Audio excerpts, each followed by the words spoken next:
cewa tana neman alfarma guda ɗaya. Alfarmar kuma ita ce kawai su fito su nuna alamun kamar suna soyayya da juna, suna dariya, suna farin ciki. Wato saboda Umar Hashim ya ji wani abu a ransa, kamar yadda ita ma ta ji wani abu sannan ta gan shi tare da Nana suna zance kuma suna dariya da juna, inda suke farin ciki kamar masoya. Lalle da akwai cakwakiya. Idan ba ku manta ba, 20 da ya gabata a wannan tasha mai albarka mun kawo muku cewa tabbas Karima tana da barar da garinta, inda muka ce Karima ta kasance za ta aikata wani abu ne wanda zai sa Umar Hashim ya daina santa kuma ya dawo ya auri Nana, inda muka bayyana muku cewa a fa karshen wannan shiri Umar Hashim fa zai auri Nana ne ba Karima ba, sannan kuma ba zai auri Hajiya Nafisa ba. Dukkaninsu wa'annan 'yan mata guda biyu, wato Karima da Hajiya Nafisa, Umar Hashim ba zai taɓa auren su ba. A ƙarshen wannan shiri Umar Hashim zai auri Nana ne, duba da yanda Nana take son shi tsakani da Allah.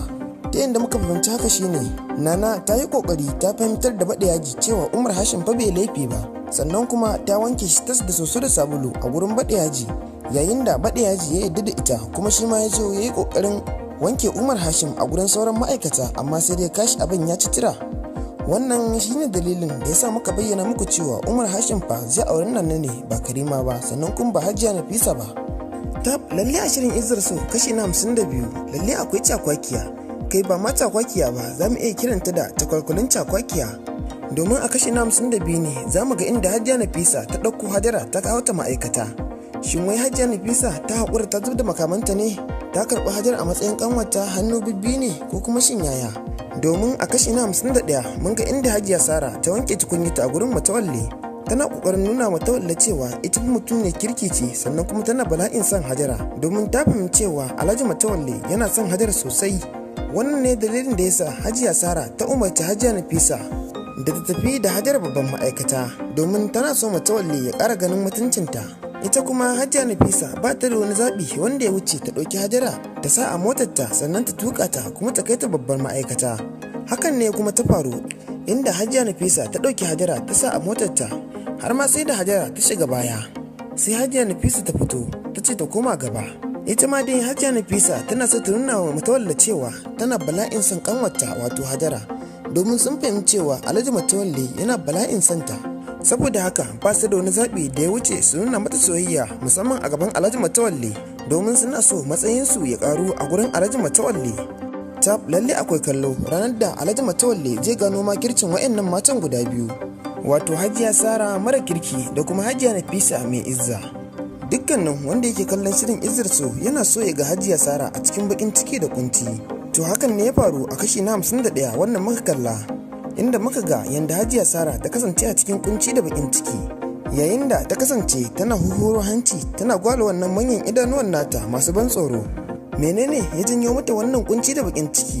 Ba komai bane ya sa mata wannan kunci da bakin ciki, sai dan ta tambaya an ce mata Alhaji Matawalle yana gurin baki. Daga nan ranta ya ɓaci, ta dinga huhuro hanci tana gwala manyan idanuwan nan nata masu kama da na aljanu.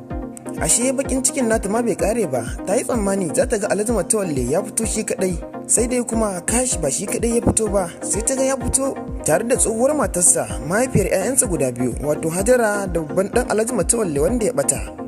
Kun ba su fito haka ba, sun fito ne suna dariya, suna farin ciki da juna, suna nishadi sosai, kai ka ce mata da miji ne. To daga nan ne wani kahon bakin ciki ya fito wa Hajiya Sara a wuya, inda ranta ya yi matukar ɓaci da ganin wannan abun bakin ciki a gare ta, inda ya kasance mu kuma abun farin ciki ne a gare mu. Tabbas in dai ana haka a jiru zuwa rafi, wata rana Alhaji Matawalle zai mai da tsohuwar matarsa babar Hajara, sannan kuma mahaifiyar babban ɗansa wanda ya bata, wanda kuma zai bayyana nan ba daɗewa ba insha Allahu a cikin shirin Izzar So. Shin masu kallo kuna ganin ko cewa MD zai iya auren Karima? Idan amsar ta kasance a'a, to menene makomar Karima a cikin shirin Izzar So? Domin Karima ta kasance ɗaya daga cikin masu gaskiya a cikin shirin Izzar So. To kuma shin mutumin da ya rike gaskiya, ya rike san Allah da Annabi kuma zai taɓe? Gaskiya idan muka duba wannan al'amarin, za mu iya cewa ba a wa Karima adalci ba a cikin wannan shirin na Izzar So, domin Karima ta kasance mace mai gaskiya, mai san Allah da Annabi, wacce ta kasance tana goyon bayan Umar Hashim a ko'ina. Sannan kuma Karima ta kasance tana jan tawaga ta masu gaskiya bayan Umar Hashim. Ni dai a matsayina na mai sharhi a wannan shiri na Izzar So, sannan kuma makallacin wannan shiri mai albarka, gaskiya idan Karima ta yi mummunan ƙarshe a shirin Izzar So, to gaskiya ba a yi mata adalci ba. Ni dai ana ra'ayin idan ana so shirin Izzar So ya burge ni fiye da haka, ya auri mata biyu a lokaci ɗaya, wato Karima da Nana, yayin da nake so Karima da Nana su haɗa kansu su zama tsintsiya maɗaurin ki ɗaya. Wakilinmu na wannan tasha mai albarka, wanda ya kasance ɗaya daga cikin jaruman shirin Izzar So, ma'ana ya kasance shi ma ana haska shi a shirin Izzar So, ya tuntuɓi Umar Hashim da wannan magana, inda Umar Hashim ya ce ba shi za a faɗawa ba, a je a faɗawa darakta wato Nura Mustapha Waye. Amsar da darakta Nura Mustapha Waye ya bamu akan wannan batu ita ce, darakta Nura Mustapha Waye ya bayyana wa wakilinmu cewa tabbas Karima ba za ta yi mummunan ƙarshe ba a wannan shiri mai albarka ba, saboda ta kasance mutunci mai san Allah da Annabi, sannan kuma ta kasance ɗaya daga cikin mutanen da suke son gaskiya kuma suna binta sau da kafa, sannan kuma ta kasance mace wacce take kama girmanta ba ta hauragiya. Nura Mustapha Waye ya ƙara mana da cewa tabbas dukkan mutumin da yake da irin wannan halayya to ba zai taɓa taɓewa ba duniya da lahira, inda Nura Mustapha Waye ya ci gaba da cewa Karima ba za ta kasance mai mummunan ƙarshe ba a shirin Izzar So, inda wakilin na mai tambaye shi cewa to kenan Karima da Nana za su auri Umar Hashim ne a lokaci ɗaya? Sai darakta Nura Mustapha Waye ya ce wakilin namu ku dai ci gaba da kallon wannan shiri, sannan kuma kai ka kasance a cikin wannan shiri, za ka ga me zai faru a ƙarshen wannan shiri mai albarka. Sannan kuma darakta ya bayyana wakilinmu cewa wannan shiri zai zama abin alfahari a ƙasar Hausa musamman a ƙarshensa.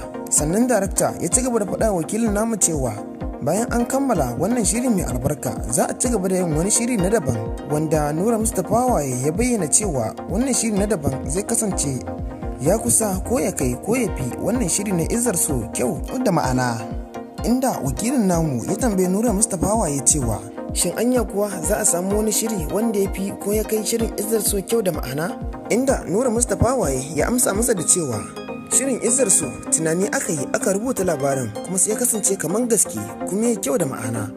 To haka shi ma shirin da za a yi nan gaba bayan an gama Izzar So tunani za a yi, sannan kuma a rubuta labari a kansa, sannan kuma da fatan zai kyau da ma'ana.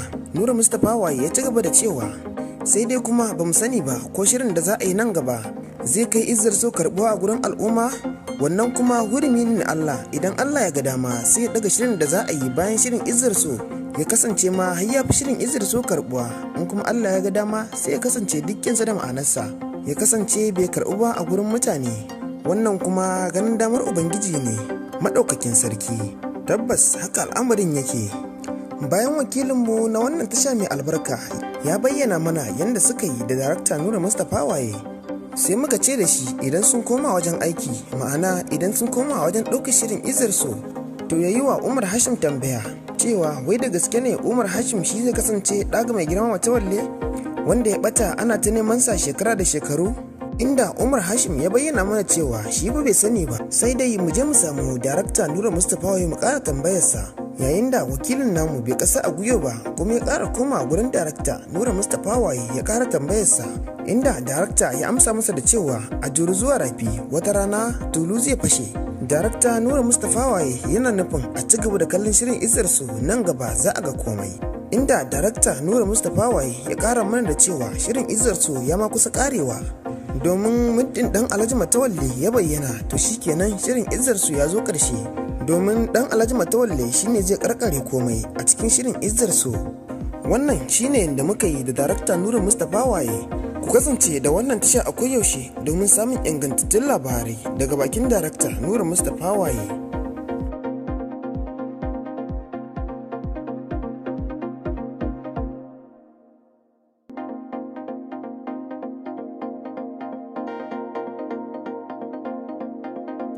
Karima ranta ya ɓaci kuma ta shiga fushi tun bayan da ta ga Umar Hashim tare da Nana. Suna zance sannan kuma suna farin ciki suna dariya da juna, kuma sannan Karima ta san cewa akwai takun saka tsakaninta da Nana, kuma sannan Karima tana da yaƙini cewa Nana tana matukar son Umar Hashim. Wannan ne yasa Karima da ta ga Umar Hashim tare da Nana suna farin ciki suna dariya, sai ta ji wani abu a ranta da tunanin cewa Umar Hashim fa ya juya akala ne ya koma ga Nana. Tab ana wata ga wata. Na tabbata yanzu a zuciyar Karima ta sa Umar Hashim a cikin wani layi na daban, ma'ana yanzu tana Umar Hashim kallon mayaudari, domin shi da kansa ya furta mata cewa yana son ta kuma zai aure ta. Sannan daga baya kuma sai ta ji labari cewa Alhaji Matawalle ya bashi auren Hajiya Nafisa. To yanzu kuma kwatsam sai ta ga Umar Hashim tare da Nana suna zance inda suke dariya da juna, inda abin ya bata mata rai sai ta gayyato MD sannan kuma ta yadda cewa ta amince da ƙudurin MD, inda ta bayyana masa cewa tana neman alfarma guda ɗaya. Alfarmar kuma ita ce kawai su fito su nuna alamun kamar suna soyayya da juna, suna dariya suna farin ciki, wato saboda Umar Hashim ya ji wani abu a ransa, kamar yadda ita ma ta ji wani abu sannan ta gan shi tare da Nana suna zance kuma suna dariya da juna, inda suke farin ciki kamar masoya. Lalle da akwai cakwakiya. Idan ba ku manta ba, 20 da ya gabata a wannan tasha mai albarka mun kawo muku cewa tabbas Karima tana da barar da garinta, inda muka ce Karima ta kasance za ta aikata wani abu ne wanda zai sa Umar Hashim ya daina santa kuma ya dawo ya auri Nana, inda muka bayyana muku cewa a fa ƙarshen wannan shiri Umar Hashim fa zai auri Nana ne ba Karima ba, sannan kuma ba zai auri Hajiya Nafisa ba. Dukkaninsu wa'annan 'yan mata guda biyu, wato Karima da Hajiya Nafisa, Umar Hashim ba zai taɓa auren su ba. A ƙarshen wannan shiri Umar Hashim zai auri Nana ne, duba da yanda Nana take son shi tsakani da Allah. Ta yanda muka fahimci haka shine Nana ta yi kokari ta fahimtar da Baɗayaji cewa Umar Hashim fa bai laifi ba, sannan kuma ta wanke shi tas da soso da sabulu a gurin Baɗayaji, yayin da Baɗayaji ya yarda da ita kuma shi ma ya zo ya yi kokarin wanke Umar Hashim a gurin sauran ma'aikata, amma sai dai kashi abin ya ci tira. Wannan shine dalilin da yasa muka bayyana muku cewa Umar Hashim fa zai auri Nana ne ba Karima ba, sannan kuma ba Hajiya Nafisa ba. Lalle a shirin Izzar So kashi na 52 lalle akwai cakwakiya, kai ba ma cakwakiya ba, za mu iya kiranta da takwalkulin cakwakiya, domin a kashi na 52 ne za mu ga inda Hajiya Nafisa ta ɗauko Hajara ta kawo ta ma'aikata. Shin wai Hajiya Nafisa ta haƙura ta zo da makamanta ne, ta karɓi Hajara a matsayin ƙanwata hannu bibbi ne ko kuma shin yaya? Domin a kashi na 51 mun ga inda Hajiya Sara ta wanke tukunyata a gurin Matawalle, tana kokarin nuna Matawalle cewa ita mutum ne kirki ce, sannan kuma tana bala'in son Hajara, domin ta fahimci cewa Alhaji Matawalle yana son Hajara sosai. Wannan ne dalilin da yasa Hajiya Sara ta umarci Hajiya Nafisa da ta tafi da Hajara babban ma'aikata, domin tana so Matawalle ya ƙara ganin mutuncinta. Ita kuma Hajiya Nafisa ba ta da wani zaɓi wanda ya wuce ta ɗauki Hajara ta sa a motarta sannan ta tuƙa ta kuma ta kai ta babbar ma'aikata. Hakan ne kuma ta faru, inda Hajiya Nafisa ta ɗauki Hajara ta sa a motarta, har ma sai da Hajara ta shiga baya. Sai Hajiya Nafisa ta fito ta ce ta koma gaba. Ita ma dai Hajiya Nafisa tana so ta nuna wa Matawalle cewa tana bala'in son kanwarta wato Hajara, domin sun fahimci cewa Alhaji Matawalle yana bala'in santa. Saboda haka ba su da wani zaɓi da ya wuce su nuna mata soyayya, musamman a gaban Alhaji Matawalle, domin suna so matsayinsu ya ƙaru a gurin Alhaji Matawalle. Lalle akwai kallo ranar da Alhaji Matawalle zai gano makircin wa'annan matan guda biyu, wato Hajiya Sara mara kirki da kuma Hajiya Nafisa mai izza. Dukkanin wanda yake kallon shirin Izzar So yana so ya ga Hajiya Sara a cikin bakin ciki da kunci. To hakan ne ya faru a kashi na 51 wannan muka kalla, inda muka ga yanda Hajiya Sara ta kasance a cikin kunci da bakin ciki, yayin da ta kasance tana huhuro hanci tana gwala wannan manyan idanuwan nata masu ban tsoro. Menene ya janyo mata wannan kunci da bakin ciki? Ba komai bane ya sa mata wannan kunci da bakin ciki, sai dan ta tambaya an ce mata Alhaji Matawalle yana gurin baki. Daga nan ranta ya ɓaci, ta dinga huhuro hanci tana gwala manyan idanuwan nan nata masu kama da na aljanu.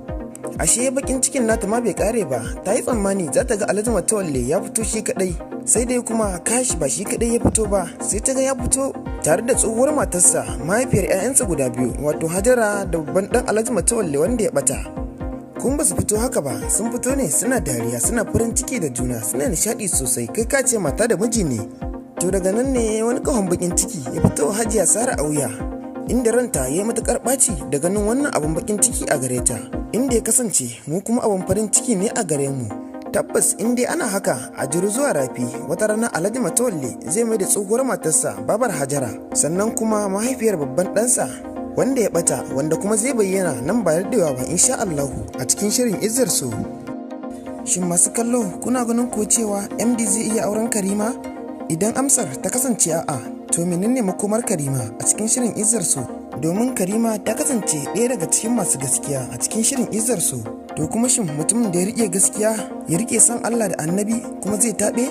Gaskiya idan muka duba wannan al'amarin, za mu iya cewa ba a wa Karima adalci ba a cikin wannan shirin na Izzar So, domin Karima ta kasance mace mai gaskiya, mai san Allah da Annabi, wacce ta kasance tana goyon bayan Umar Hashim a ko'ina. Sannan kuma Karima ta kasance tana jan tawaga ta masu gaskiya bayan Umar Hashim, Ni dai a matsayina na mai sharhi a wannan shiri na Izzar So sannan kuma makallacin wannan shiri mai albarka. Gaskiya idan Karima ta yi mummunan ƙarshe a shirin Izzar So to gaskiya ba a yi mata adalci ba. Ni dai ana ra'ayin idan ana so shirin Izzar So ya burge ni fiye da haka. Ya auri mata biyu a lokaci ɗaya wato Karima da Nana. Yayin da nake so Karima da Nana su haɗa kansu su zama tsintsiya maɗaurin ki ɗaya. Wakilinmu na wannan tasha mai albarka wanda ya kasance ɗaya daga cikin jaruman shirin Izzar So, ma'ana ya kasance shi ma ana haska shi a shirin Izzar So, ya tuntuɓi Umar Hashim da wannan magana inda Umar Hashim ya ce ba shi za a faɗawa ba a je a faɗawa darakta wato Nura Mustapha Waye. Amsar da darakta Nura Mustapha Waye ya bamu akan wannan batu ita ce, darakta Nura Mustapha Waye ya bayyana wa wakilinmu cewa tabbas Karima ba za ta yi mummunan ƙarshe ba a wannan shiri mai albarka ba. Saboda ta kasance mutunci mai san Allah da Annabi, sannan kuma ta kasance ɗaya daga cikin mutanen da suke son gaskiya kuma suna binta sau da kafa, sannan kuma ta kasance mace wacce take kama girmanta ba ta hauragiya. Nura Mustapha Waye ya ƙara mana da cewa tabbas dukkan mutumin da yake da irin wannan halayya to ba zai taɓa taɓewa ba duniya da lahira. Inda Nura Mustapha Waye ya ci gaba da cewa Karima ba za ta kasance mai mummunan ƙarshe ba a shirin Izzar So, inda wakilin na mai tambaye shi cewa to kenan Karima da Nana za su auri Umar Hashim ne a lokaci ɗaya? Sai darakta Nura Mustapha Waye ya ce wakilin namu ku dai ci gaba da kallon wannan shiri sannan kuma kai ka kasance a cikin wannan shiri za ka ga me zai faru a ƙarshen wannan shiri mai albarka. Sannan kuma darakta ya bayyana wakilinmu cewa wannan shiri zai zama abin alfahari a ƙasar Hausa musamman a ƙarshen sa. Sannan darakta ya ci gaba da faɗa wakilin namu cewa bayan an kammala wannan shiri mai albarka za a ci gaba da yin wani shiri na daban wanda Nura Mustapha Waye ya bayyana cewa wannan shiri na daban zai kasance ya kusa ko ya kai ko ya fi wannan shiri na Izzar So kyau da ma'ana. Inda wakilin namu ya tambaye Nura Mustapha Waye cewa shin anya kuwa za a samu wani shiri wanda ya fi ko ya kai shirin Izzar So kyau da ma'ana? Inda Nura Mustapha Waye ya amsa masa da cewa shirin Izzar So tunani aka yi aka rubuta labarin kuma sai ya kasance kamar gaske kuma ya kyau da ma'ana.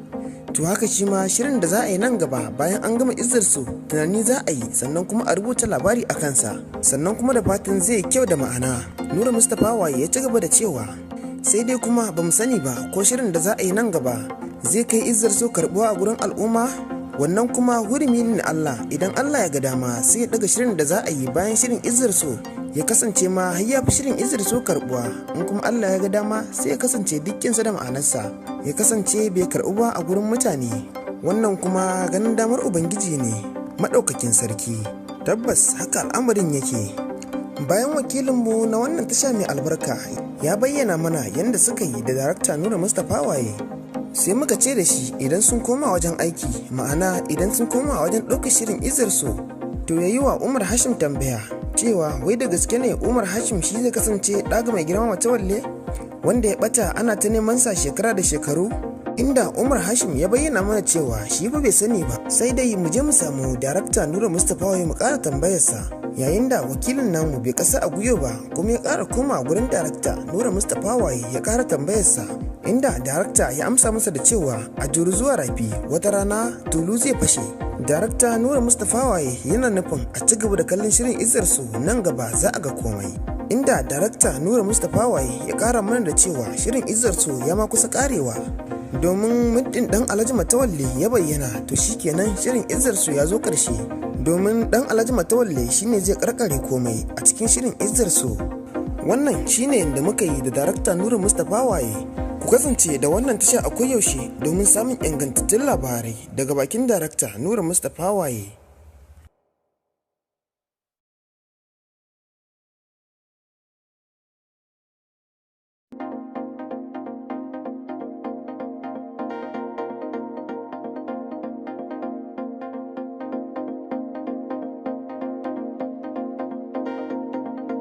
Karima ranta ya ɓaci kuma ta shiga fushi tun bayan da ta ga Umar Hashim tare da Nana. Suna zance sannan kuma suna farin ciki suna dariya da juna, kuma sannan Karima ta san cewa akwai takun saƙa tsakaninta da Nana, kuma sannan Karima tana da yaƙini cewa Nana tana matuƙar son Umar Hashim. Wannan ne yasa Karima da ta ga Umar Hashim tare da Nana suna farin ciki suna dariya, sai ta ji wani abu a ranta da tunanin cewa Umar Hashim fa ya juya akala ne ya koma ga Nana. Tab ana wata ga wata. Na tabbata yanzu a zuciyar Karima ta sa Umar Hashim a cikin wani layi na daban, ma'ana yanzu tana wa Umar Hashim kallon mayaudari, domin shi da kansa ya furta mata cewa yana son ta kuma zai aure ta. Sannan daga baya kuma sai ta ji labari cewa Alhaji Matawalle ya bashi auren Hajiya Nafisa. To yanzu kuma kwatsam sai ta ga Umar Hashim tare da Nana suna zance inda suke dariya da juna, inda abin ya bata mata rai sai ta gayyato MD, sannan kuma ta yadda cewa ta amince da kudirin MD, inda ta bayyana masa cewa tana neman alfarma guda ɗaya. Alfarmar kuma ita ce kawai su fito su nuna alamun kamar suna soyayya da juna, suna dariya suna farin ciki, wato saboda Umar Hashim ya ji wani abu a ransa, kamar yadda ita ma ta ji wani abu sannan ta gan shi tare da Nana suna zance kuma suna dariya da juna, inda suke farin ciki kamar masoya. Lalle da akwai cakwakiya. Idan ba ku manta ba, 20 da ya gabata a wannan tasha mai albarka mun kawo muku cewa tabbas Karima tana da barar da garinta, inda muka ce Karima ta kasance za ta aikata wani abu ne wanda zai sa Umar Hashim ya daina santa kuma ya dawo ya auri Nana, inda muka bayyana muku cewa a fa karshen wannan shiri Umar Hashim fa zai auri Nana ne ba Karima ba, sannan kuma ba zai auri Hajiya Nafisa ba. Dukkaninsu wa'annan 'yan mata guda biyu, wato Karima da Hajiya Nafisa, Umar Hashim ba zai taɓa auren su ba. A ƙarshen wannan shiri Umar Hashim zai auri Nana ne, duba da yanda Nana take son shi tsakani da Allah. Ta yanda muka fahimci haka shine Nana ta yi kokari ta fahimtar da Bada Yaji cewa Umar Hashim fa bai laifi ba, sannan kuma ta wanke shi tas da soso da sabulu a gurin Bada Yaji, yayin da Bada Yaji ya yarda da ita kuma shi ma ya zo ya yi kokarin wanke Umar Hashim a gurin sauran ma'aikata, amma sai dai kashi abin ya ci tira. Wannan shine dalilin da yasa muka bayyana muku cewa Umar Hashim fa zai auri Nana ne ba Karima ba, sannan kuma ba Hajiya Nafisa ba. Lalle a shirin Izzar So kashi na 52 lalle akwai cakwakiya, kai ba ma cakwakiya ba, za mu iya kiranta da takwalkulin cakwakiya, domin a kashi na 52 ne za mu ga inda Hajiya Nafisa ta ɗauko Hajara ta kawo ta ma'aikata. Shin wai Hajiya Nafisa ta haƙura ta zub da makamanta ne, ta karɓi Hajara a matsayin ƙanwata hannu bibbi ne ko kuma shin yaya? Domin a kashi na 51 mun ga inda Hajiya Sara ta wanke tukunyata a gurin Matawalle, tana kokarin nuna Matawalle cewa ita mutum ne kirki ce, sannan kuma tana bala'in son Hajara, domin ta fahimci cewa Alhaji Matawalle yana son Hajara sosai. Wannan ne dalilin da yasa Hajiya Sara ta umarci Hajiya Nafisa da ta tafi da Hajara babban ma'aikata, domin tana so Matawalle ya ƙara ganin mutuncinta. Ita kuma Hajiya Nafisa ba ta da wani zaɓi wanda ya wuce ta ɗauki Hajara ta sa a motarta sannan ta tuƙa ta kuma ta kai ta babbar ma'aikata. Hakan ne kuma ta faru, inda Hajiya Nafisa ta ɗauki Hajara ta sa a motarta, har ma sai da Hajara ta shiga baya. Sai Hajiya Nafisa ta fito ta ce ta koma gaba. Ita ma dai Hajiya Nafisa tana so ta nuna wa Matawalle cewa tana bala'in son ƙanwarta wato Hajara, domin sun fahimci cewa Alhaji Matawalle yana bala'in santa. Saboda haka ba su da wani zaɓi da ya wuce su nuna mata soyayya, musamman a gaban Alhaji Matawalle, domin suna so matsayinsu ya karu a gurin Alhaji Matawalle. Lalle akwai kallo ranar da Alhaji Matawalle zai gano makircin wa'annan matan guda biyu, wato Hajiya Sara mara kirki da kuma Hajiya Nafisa mai izza. Dukkanin wanda yake kallon shirin Izzar So yana so ya ga Hajiya Sara a cikin bakin ciki da kunci. To hakan ne ya faru a kashi na 51 wannan muka kalla, inda muka ga yanda Hajiya Sara ta kasance a cikin kunci da bakin ciki, yayin da ta kasance tana huhuro hanci tana gwala wannan manyan idanuwan nata masu ban tsoro. Menene ya janyo mata wannan kunci da bakin ciki? Ba komai bane ya sa mata wannan kunci da bakin ciki, sai dan ta tambaya an ce mata Alhaji Matawalle yana gurin baki. Daga nan ranta ya ɓaci, ta dinga huhuro hanci tana gwala manyan idanuwan nan nata masu kama da na aljanu. Ashe bakin cikin nata ma bai kare ba, ta yi tsammani za ta ga Alhaji Matawalle ya fito shi kadai, sai dai kuma kashi ba shi kadai ya fito ba, sai ta ga ya fito tare da tsohuwar matarsa, mahaifiyar 'ya'yansa guda biyu, wato Hajara da babban dan Alhaji Matawalle wanda ya bata. Kun ba su fito haka ba, sun fito ne suna dariya, suna farin ciki da juna, suna nishadi sosai, kai ka ce mata da miji ne. To daga nan ne wani kahon bakin ciki ya fito Hajiya Sara a wuya, inda ranta ya yi matukar ɓaci da ganin wannan abin bakin ciki a gare ta, inda ya kasance mu kuma abin farin ciki ne a gare mu. Tabbas in dai ana haka a jiru zuwa rafi, wata rana Alhaji Matawalle zai mai da tsohuwar matarsa babar Hajara, sannan kuma mahaifiyar babban ɗansa wanda ya bata, wanda kuma zai bayyana nan ba daɗewa ba insha Allahu a cikin shirin Izzar So. Shin masu kallo kuna ganin ko cewa MD zai iya auren Karima? Idan amsar ta kasance a'a, to menene makomar Karima a cikin shirin Izzar So? Domin Karima ta kasance ɗaya daga cikin masu gaskiya a cikin shirin Izzar So. To kuma shin mutumin da ya riƙe gaskiya, ya riƙe san Allah da Annabi kuma zai taɓe? Gaskiya idan muka duba wannan al'amarin, za mu iya cewa ba a wa Karima adalci ba, a cikin wannan shiri na Izzar So, domin Karima ta kasance mace mai gaskiya mai son Allah da Annabi, wacce ta kasance tana goyon bayan Umar Hashim a ko'ina. Sannan kuma Karima ta kasance tana jan tawaga ta masu gaskiya bayan Umar Hashim. Ni dai a matsayina na mai sharhi a wannan shiri na Izzar So, sannan kuma makallacin wannan shiri mai albarka, gaskiya idan Karima ta yi mummunan ƙarshe a shirin Izzar So, to gaskiya ba a yi mata adalci ba. Ni dai ana ra'ayin idan ana so shirin Izzar So ya burge ni fiye da haka, ya auri mata biyu a lokaci ɗaya, wato Karima da Nana, yayin da nake so Karima da Nana su haɗa kansu su zama tsintsiya maɗaurin ki ɗaya.